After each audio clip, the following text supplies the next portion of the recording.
Muhammad, when he leaves Mecca, he was persecuted in Mecca because he kept antagonizing them, making fun of their gods. And that's vitally important to emphasize. And so he started it. Yeah, they persecuted him. As long as he wasn't mocking their gods, they didn't have a problem with them. And that's in the Muslim sources.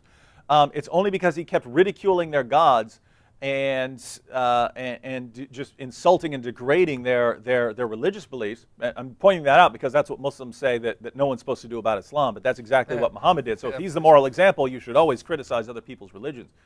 But Muhammad was persecuted in Mecca, we acknowledge that, and he eventually fled Mecca, went to Medina. Now, once he's in Medina, how much do the Meccans care about him? They don't even think about him. They don't even mention him. They don't even lose sleep over him anymore. The troublemaker is gone. We can get some sleep now, right? Their life is back to normal. And Muhammad, now that he was in a different city, he had the opportunity to live in peace without conflict and just couldn't do it. What does he do? He starts robbing the Meccan caravans. And interestingly, they keep failing, right? They keep trying to launch raids against the Meccan caravans. So if you get in mind, Mecca is kind of in the middle of nowhere. They don't have a lot of natural resources, so they have to get things through trade. They have to get what they need through trade. So people would invest in the caravan trade, trading supplies along different trade routes. And Muhammad is starting to attack the caravans, rob them. Exactly. And this is dangerous because if you invest everything your family has in order to get something back, and Muhammad robs it along the way, you starve. You starve to death. So this was, let's say it, this is terrorism, right? He's trying to terrorize you. You don't know if your livelihood is safe any longer. And so Muhammad tries over and over again to rob the caravans. He keeps failing until he eventually has a successful raid. What happened there? And that happens during one of the forbidden months of fighting. And it's mentioned in chapter 2, verse 217 of the Qur'an. Let me just read the commentary by Ali al-Wahdi in his Asbab al-Nuzul. Al-Wahdi in his Asbab al-Nuzul, and give you the context. Now let me read this. Urwa ibn al-Zubayr informed us that the Messenger of Allah sent a military expedition against unsuspecting caravan, by the way. They were not prepared for an attack, and they were not going to war.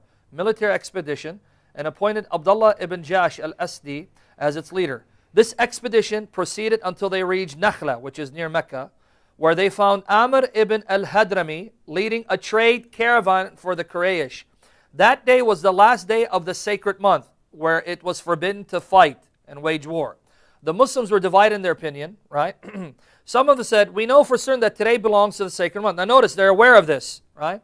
We are aware of the view that you should for certain, that today belongs to the sacred month. We are aware of you that you should not violate it because of greed. Notice, don't do it because you're greedy. This is going to start problems. It's a sacred month.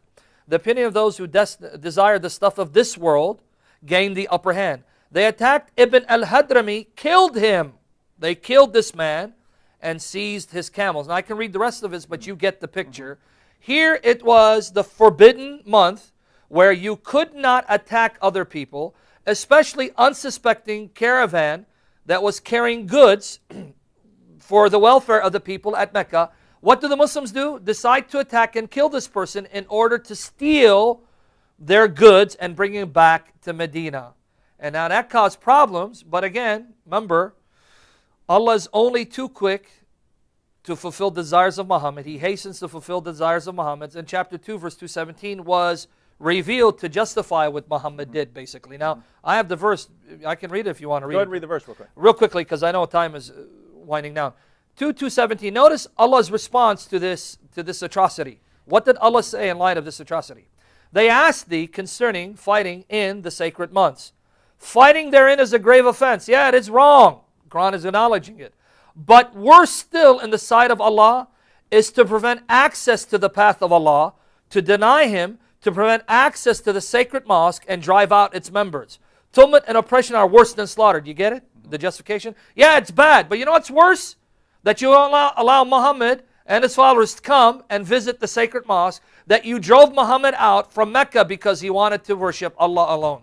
So there's a general truce. You violate the truce, kill someone who's just trying to trade some goods, and yeah, that's kind of bad that you did that in the sacred month, but it's okay because they did something to you first. Welcome to Islam.